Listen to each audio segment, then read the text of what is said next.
እንዴት ናችሁ? ደህና ናችሁ ወይ? ሄርሜላ ባልቻ ነኝ ከባልቻ ግሩፕ በዲሲ ሜሪላንድ ቨርጂኒያ አካባቢ ሪል ስቴት ኤጀንት ነኝ። ደግሞ በ36 ስቴቶች አሁን ኤጀንቶች አሉን ልናስተዋወቃችሁ የምንችል ከዲሲ ሜሪላንድ ቨርጂኒያ ውጭ ከሆናችሁ። ዛሬ እንግዳ ጋብዘንላችኋል። ስለ ቤት ምርመራ እና ጥናት ነው የምናወራችሁ። እንደተለመደው ከደረስ ጋር ነኝ፣ ከዲ ሃሪስ ደረሰ ነኝ። እንኳን ደህና ደረሰን ለዚህ ሪል ስቴት ቶክ። አሪፍ ነው እና ዲሲ ሜሪላንድ ቨርጂኒያ ነው እኔም የምሸጠው። ዲ ሃሪስ አሶሺየትስ ጋር ማግኘት ትችላላችሁ። እና ማርክን አምጥተናል ዛሬ። በጣም ደስ ይላል። እሱ ከኛ ጋር ነው ብዙ የሚሰራው እና በጣም ኃይለኛ ኤክስፐርት ነው። ደግሞ ቢልደርም ነበረ ከዛሬ በፊት ይህንን ኢንስፔክሽን ከመስራቱ በፊት። ሰው በጣም እውቀት ያለው ሰው ነው። በጣም ኤክሳይትድ ሆነናል። ዴፊኒትሊ ከኛ ጋር ከሰራችሁ አም ሹር ዩ ሲ ማርክን ከዚህ በፊት አይታችኋታል። ከኛ ጋር ገዝታችሁ ከሆነ ብዙውን ጊዜ የምንጠቀመው ኢንስፔክተር እሱን ነው። So Mark. Yes. Welcome. I'm fired up to be here. I'm glad you're fired up because we're fired up. So tell us a little bit about you, who you are, what you do, and how you got to this job or role. Okay. So here's the quick resume. I did renovations and home building for about 30 years, and COVID came around, and I had my home inspection license just as like a backup situation. Renovations completely stopped, and I just swapped over to doing home inspections full time. So no more renovations, full-time home inspections. Work 7 days a week. So that's kind of how I got to where I am right now. And DC, Maryland, Virginia is where you do inspections? DC, Maryland, Virginia. I will go anywhere. Are you licensed in any other states or just the three?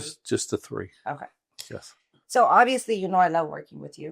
Oh, you two are my favorite agents. Yeah, right. But okay. But I say this on all my podcasts. I'm sure you do. I believe you though, because Yes. we're the best, and it's awesome to work with you. As you know, you do all of our inspections. I trust you with our inspections. Most importantly, I like the way you communicate because it's very light, and I can be hard sometimes, but most of the time it's really a pleasure to work with you. But on a serious note, home inspection is a very serious matter. So, you know, in the COVID time, the inspection were not a thing just because there were people waving and there was craziness in the market. Yes. But now we're seeing more and more opportunities for inspections to be completed.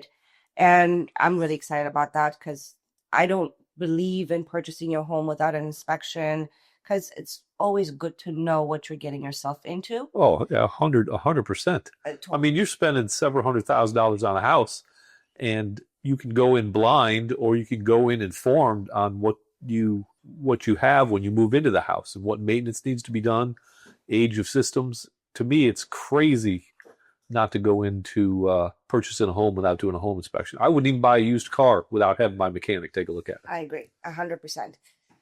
One thing that I always wonder when we're doing an inspection is that have you ever inspected a home that has no issues whatsoever, where it's like, this is a fantastic, perfect home? I mean, maybe, but there's always something. That's what I think. There's always something. It's just different degrees of what the something is. Sometimes it could be a whole bunch of little minor things, and sometimes it can be, you know, there could be substantial issues like the roof issues or plumbing or mechanical systems. So you just don't know. So that's why we're doing the inspection. Can I ask you, while we're talking about this? Yes. What are the, say, 3 top areas or inspection items that you think are really critical that you look for in a home when you start inspecting? I would say I'm just going to go with cost. Probably the most costly items are the roof, the heating and cooling systems, and the plumbing systems. Those are the systems that are going to cost several thousand, possibly tens of thousands of dollars.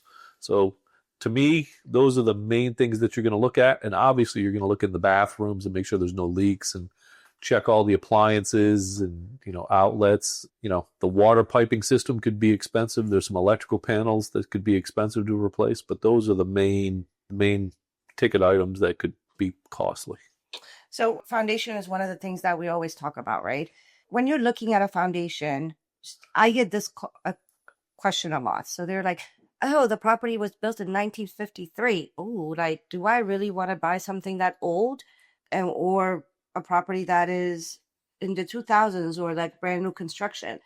In my opinion, I say the age of the home is just the foundation, right? The property has been renovated multiple times throughout the years. Yes. So technically the home is today, but the foundation is 1953, right? Yes. So for example, when we did the inspection for my home, this house, it was brand new built in 2023, but we kept the foundation. So it still shows at 1974, right? Right. So in your opinion, does it matter if it's a 1953 home or a 2025 home when you think about a home inspection? No, to me, it doesn't matter. I mean, last week I did a brand new build for a big national builder, and they didn't put any insulation in the attic. You know, you move into that house with no insulation in the attic, your electric bills and your cooling bills are going to be through the roof. So whether it's an old house or a new house, or it's been freshly renovated or it's been flipped, all of these things need to be looked at. If you're not going to do a home inspection, you might as well just be gambling. Just roll the dice, see if you win. You know, maybe you're going to, you know, maybe things are going to turn out well for you, maybe they won't. But at least if you do a home inspection, you know what you're up against.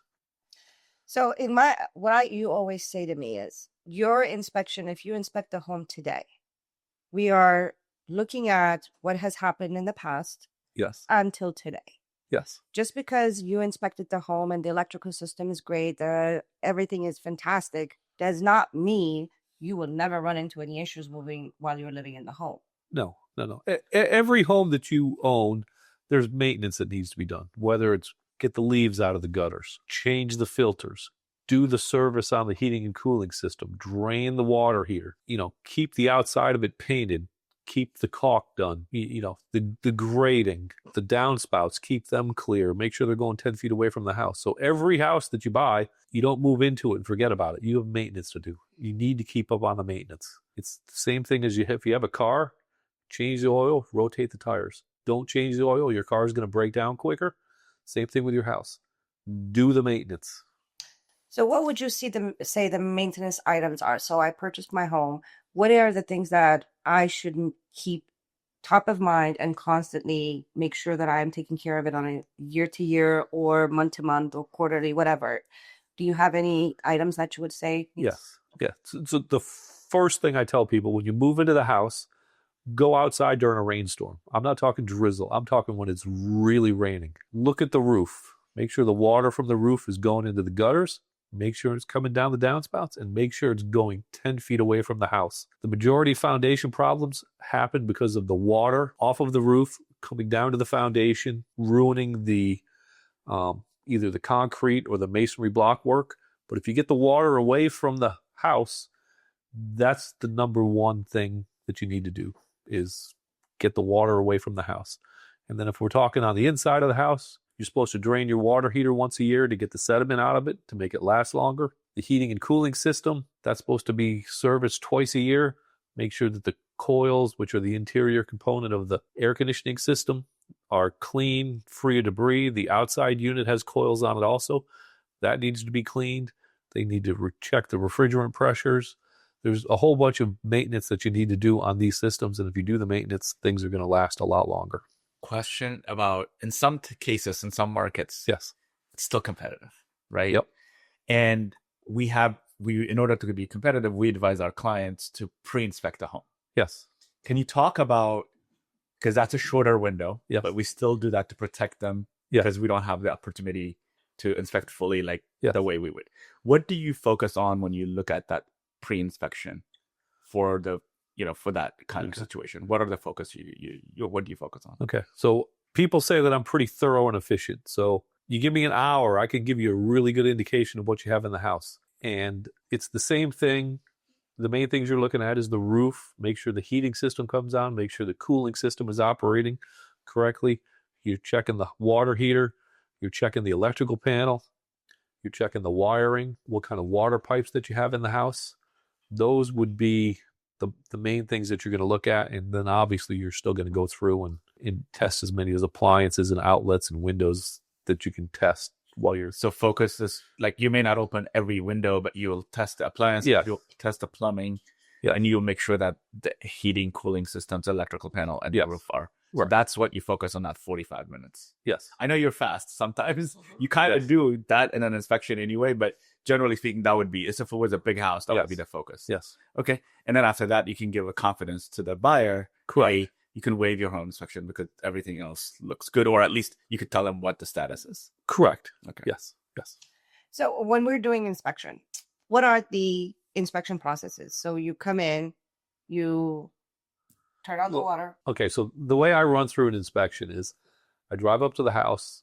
I'm looking at the outside of it. I'm looking at the roof. I go inside. I'll start washer, dryer, dishwasher. If it's summertime, I'm going to turn the air conditioning down. I'm going to go into the mechanical room. I'm going to check the water heater. I'm going to check the plumbing pipes, the drain pipes, what type of water pipes are in the house, the water service pipe coming into the house. I'm going to check the furnace, air conditioning, the electrical panel, the electrical wiring. At each one of those steps, there's several electrical panels that are complete safety hazards that need to be replaced. Additionally, when you open up the electrical panel, you can tell if the wiring is copper or aluminum. Aluminum wiring was used a lot back in the 70s and 80s. Aluminum wiring is pretty dangerous, so if you have aluminum wiring, that's something that needs to be replaced. You're looking at the water pipes, copper, CPVC, and PEX pipe. Those are all okay. Now there's polybutylene piping, which when you find it, almost always needs to be replaced because it's tough to get insurance if you have polybutylene piping. You can also have polybutylene piping, the water service coming in from the meter. So I check those, and then from there, I will go to top level. I will turn on all the water in all the bathrooms, let it run for 10 or 15 minutes while I'm checking doors, windows, outlets, the attic. Then I'll come down to the first floor, do the same thing on the first floor, all the appliances and everything, and then we finish up with the outside. So when I review the home inspection report, do you know how you eat an elephant? One bite at a time. Okay. The house is the big elephant, but if you just break it down into little pieces, okay, that's what I do. Just one bite at a time. And I like it. And I love the way you present your report. We recently had a different inspector do a report for us because the client brought him, and it was so much information, but it wasn't really clear. Does that make sense? Because we're not trained for that. When you submit your home inspection report, usually you have two portions, which is recommendations, and then you have safety hazards. Yes. When I review those reports, I try to focus on the safety hazards first. Yes. And then work my way into the recommendations. Yes. So the way I explain it to my clients on the recommendation side of things, there are certain things, laws and requirements, things like that change throughout the years as things happen, right? Yes. So if a property is built in 1978, let's say, and the electrical panel is not today. So you put that as a recommendation versus a safety hazard, right? Again, it could be a safety hazard. I was just using that as an example. Yes. What I explain to my clients is the seller is not required to make the home a today home. Correct. Right? So I say, if you want your house to be efficient and your house to be safe, then you would need to tackle the recommended items throughout your residency in that home. Correct. And focus more on the safety hazards. Correct. What would you say? I agree with you. So when you're doing a home inspection is not a code inspection. I've been building for a long time, so I know the code really well, but it is not technically a code inspection. It's just it's like you go to the doctor and you get a physical. I'm the doctor of the house and I'm doing a physical. And I'm going to list I have to list everything down. If you have an electrical outlet that's not right, that doesn't have a ground fault on it, and it's around water, it's a safety hazard. There's no other way to put it down other than it's a safety issue, and you should probably address it and change it out. So that's kind of, did I answer? You did. Recently, I got a call from one of our clients that purchased a home in DC. And he said, I don't know what's happening to my house because when it rains, water is coming through the wall. And the first thing that I told him, I said, have you cleaned the gutters? The gutters. He's like, no, I did not. And I'm like, maybe that could be it. Because in my experience, because I had this happen in my old home, we didn't clean the leaves off and there was a lot of them. And then when rain was coming in, it was backing up. backing up and bouncing back into the wall. Yes. And then it was penetrating the wall and Yes. we're starting to see it. So how often does that need to be cleaned? Probably just in the fall, maybe 2 times a year. But I'm a big fan of gutter guards. You put gutter guards in the gutters, never have to clean them. If you have a lot of trees around, probably a couple of times a year, you want to take a look at the at the gutters. And if there's overhanging trees, branches and stuff can fall on the roof. But water is the enemy of your house. You have to control it. I have one other question for you. Mhm. So, actually, this happened recently. I won't say when, but you did an inspection. You're very fast, efficient. In an hour and a half, 2 hours, you inspect the Yes. whole house. The client at the time felt like that was too fast. And they ordered another inspector to come. And that took 3.5 hours to do it. Okay. They called me and they said, well, this guy took 3.5 hours. I think that should have been the case. I said to them, our guy, the length of the time that somebody is there, I don't believe makes a difference. But you're an inspector. Could you please speak to whether how long it takes an inspector? Is that a measure of how well the inspection was done? Well, if we're talking a 2,000 square foot house and the inspector was there for 3.5 hours, my thought is he's not very confident in what he's doing, and he doesn't know what he's doing, because 3.5 hours in a 2,000 square foot house, I don't know what I would be doing. Maybe I'm the world's fastest inspector. Maybe I'm just super efficient. Maybe I know my job really well. Maybe I'm confident, but 3.5 hours for a small single family house is way too much time. Yeah. In the end, the report was identical. But what you identified, the other one was like, there was nothing new found. So I did it in half the time. Okay. So here's my sales pitch. Okay. If you want thorough and efficient, you call me. If you want to make a day out of your inspection and maybe have a picnic for 4 or 5 hours, get D's guy who filled in for these people one time. Okay. Thorough and efficient or all day. It's your choice. Yeah, I am a true believer in any profession. The time it takes or the speed it takes, for example, my clients, it doesn't take me more than 60 to 90 days to have a client find a home, close on it, and get their keys and move into it. And then there are agents that takes them months and months to find a home and things like that, right? Yes. I personally think the reason that I am efficient is because I get as much information as I possibly can up front. And then I obviously look for properties that best fits their needs. So when I go and show them properties, it's properties they would buy. Does that make sense? Yes. So in every role and responsibilities, I feel like each person does it differently, just like our faces are different. Yes. But I don't think length of time, if someone charging you $800 versus $400, I don't think those things make a difference. I think it's just my opinion, honestly. Yes. I've looked at other people's reports that we've done the same inspection on the same house, and I might have been there half the amount of time as the other person. And the reports, I think mine are better, but there's certainly nothing that I'm missing that the other person is including. Okay. That's what we found too, right? Yeah, that's what we found. Yeah. That was our experience. It's always been my experience. Yes. But I really wanted to address it on this podcast because it's a question that comes up. Right. Yeah. Moving forward. So you do just a home inspection, right? Yes. For example, what other specialty inspections are there? Like a radon, I know there is. Termite, I know there is. Mhm. And those are outside of your responsibilities. Correct. Yes. So, I mean, what I do myself is the home inspection, and I'm also certified to do mold air sampling. So that's an add-on surface. But also in some areas, you want to do radon testing, which is, I don't know if everybody knows what radon is, but it's a gas. It's a radioactive decay of uranium under the ground. It comes up, collects in the house, and the higher the concentration level, the more of a chance you might end up with lung cancer. It's the second leading cause of lung cancer behind smoking. So that's something that you may need to get tested. That you can't see it, you can't smell it, you don't know it's there. You may have it, your neighbor may not have it. So that's an additional test that you may want to do. And then if you have chimneys, I'm not a chimney sweep. I can look at the outside of the chimney, the inside of the firebox, but I'm not set up to run cameras and look at flue liners.